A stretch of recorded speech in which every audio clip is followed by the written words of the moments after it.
अभी अभी इसरो के वैज्ञानिकों ने एक गुड न्यूज दी है। उनके अकॉर्डिंग चंद्रयान 3 ने अपने लैंडिंग सेंसर को ऑन कर दिया है, जिससे ये लैंडिंग मोड में एंट्री लेने के लिए पूरी तरह से तैयार हो गया है। और अब वो दिन दूर नहीं जब भारत चांद की सतह पर सॉफ्ट लैंडिंग करके इतिहास रच देगा, क्योंकि फिलहाल चंद्रयान 3 चांद की सरफेस से केवल 137 किलोमीटर की दूरी पर है। आखिर क्या है ये लैंडिंग सेंसर और कैसे इनके इस्तेमाल से हमारा चंद्रयान 3 स्टेबल बन जाएगा, जिससे यह आसानी से चांद की खुरदुरी और गड्ढे भरी सतह पर सॉफ्ट लैंडिंग कर पाएगा, आइए जानते हैं। लेकिन उससे पहले आपको चंद्रयान 3 के मेकिंग प्रोसेस को समझना होगा। अगर हमारे इस मून मिशन की बात करें तो भारत के वैज्ञानिक चंद्रयान 2 के रूप में एक बार असफलता का स्वाद चख चुके हैं, इसलिए इस बार उन्होंने हर कदम को फूंक फूंक कर रखा है। इसलिए तो जो हमारा चंद्रयान 3 फिलहाल स्पेस में है वो कोई साधारण मशीन नहीं है, बल्कि एक चलता फिरता AI रोबोट है।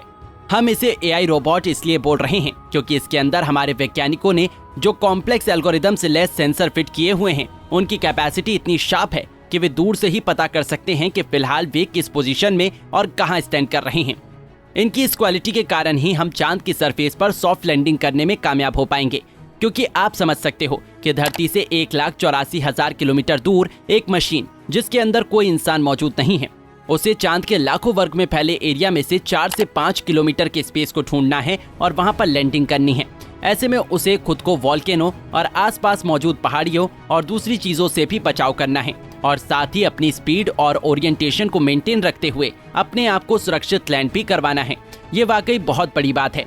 लेकिन चंद्रयान 3 की सॉफ्ट लैंडिंग के लिए जितनी जरूरी इसकी स्पीड को मेंटेन रखने की बात है, उतनी ही जरूरत इसके ओरिएंटेशन को सही बनाए रखना भी है, क्योंकि जब चंद्रयान 3 ने चांद की ऑर्बिट में एंट्री ली थी तब ये हॉरिजॉन्टल था, लेकिन इसे लैंडिंग से पहले खुद को वर्टिकल भी करना था, जो अपने आप में ही काफी बड़ा टास्क था। लेकिन हमारे इस चंद्र यात्री ने न केवल इस टास्क को पूरा किया, बल्कि अपने आसपास की सभी कठिनाइयों से बचते हुए खुद को सेफ भी रखा है। अब ये अपनी स्पीड को कम करके धीरे धीरे चांद की सतह पर फतह हासिल करने के लिए बढ़ रहा है। वहीं अगर बात करें इसकी लैंडिंग की, तो इसरो के वैज्ञानिकों ने समय से पहले ही चंद्रयान 3 के सेंसर को एक्टिवेट कर दिया है, क्योंकि हम कोई भी रिस्क नहीं लेना चाहते हैं। बात अगर सेंसर की करें तो जैसे इंसान के पास सेंसर मौजूद होते हैं, वैसे ही चंद्रयान 3 के पास भी अपने सेंसर हैं, जिनमें सबसे इम्पोर्टेंट है इसके कैमरे, जिन्हें आप इसकी आंखें बोल सकते हो, क्योंकि इन्हीं कैमरास के जरिए ये आसपास की फोटोज और वीडियोस क्लिक कर रहा है, जिनका इस्तेमाल ये इसरो को भेजने और चंद्रमा की सरफेस को जानने के लिए कर रहा है।